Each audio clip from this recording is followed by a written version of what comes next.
My Journey Transforming Dreams into Actions by Dr. APJ Abdul Kalam. My father was not a person with much formal education. Neither did he ever acquire much wealth in his long lifetime.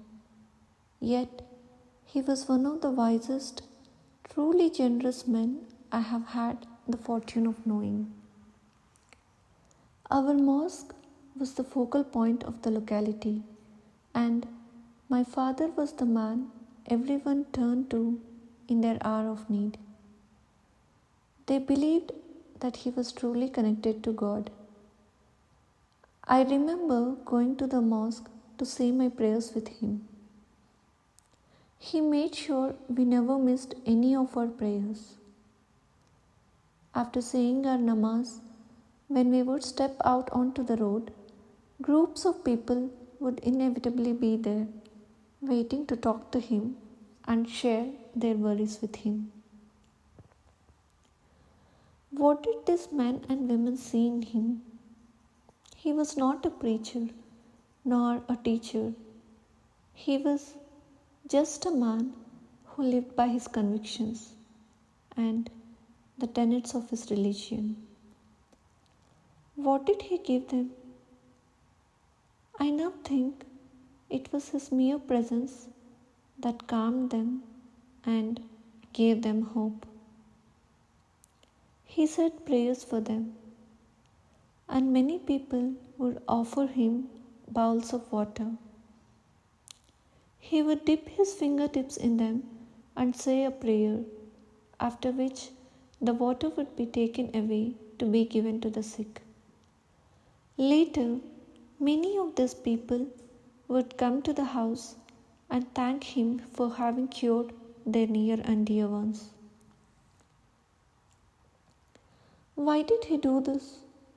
And where did he get the peacefulness and generosity of heart to talk to people, comfort them, and pray for them in the midst of busyness of his own life? He was a humble boat owner. Life was certainly not easy for him. Yet, never once did I see my father turn away anyone who wanted to unburden himself by talking to him. Without doubt, he was a deeply spiritual man with some kind of connection with God. I believe his spirituality came from being a learned man.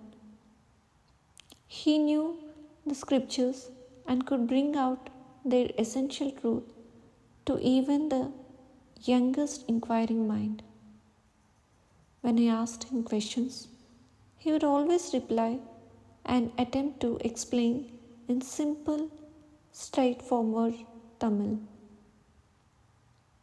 Once I asked him, "Why do these people come to you? And what do you really do for them?" His reply still stays with me nearly 5 decades later.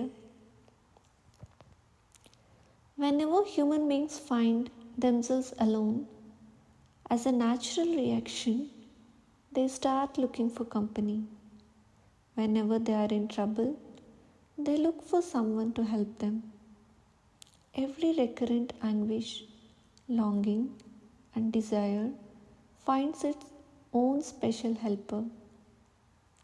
For the people who come to me in distress, I am a go-between in their effort to ward off demonic forces with prayers and offerings.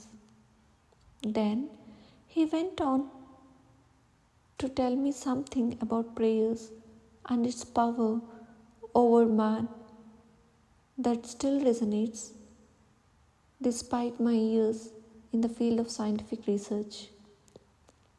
He said to look for help outside is never the final answer. One must understand the difference between a fear-ridden vision of destiny and the vision that enables us to seek the enemy of fulfillment within ourselves. When troubles come, try to understand the relevance of your sufferings. Adversity always presents opportunities for introspection. His advice meant that in the many setbacks and defeats that destiny has handed me, I have always been able to look within for strength. I travelled far, far away from life in Rameshwaram. My journey took me to places I had never imagined visiting, from the cockpit of a fighter jet to the highest office in the nation. Yet, it was always his words that come back to me. There is a divine power that looks over us, that gently lifts us from our sadness and failures and miseries. If we open our minds and let it, it will guide us to our true place. Release yourself from the bindings that limit you and let that power overtake your mind. And that's when you will be on the road to true happiness and peace. This is what I imagine him saying to me whenever I'm worried.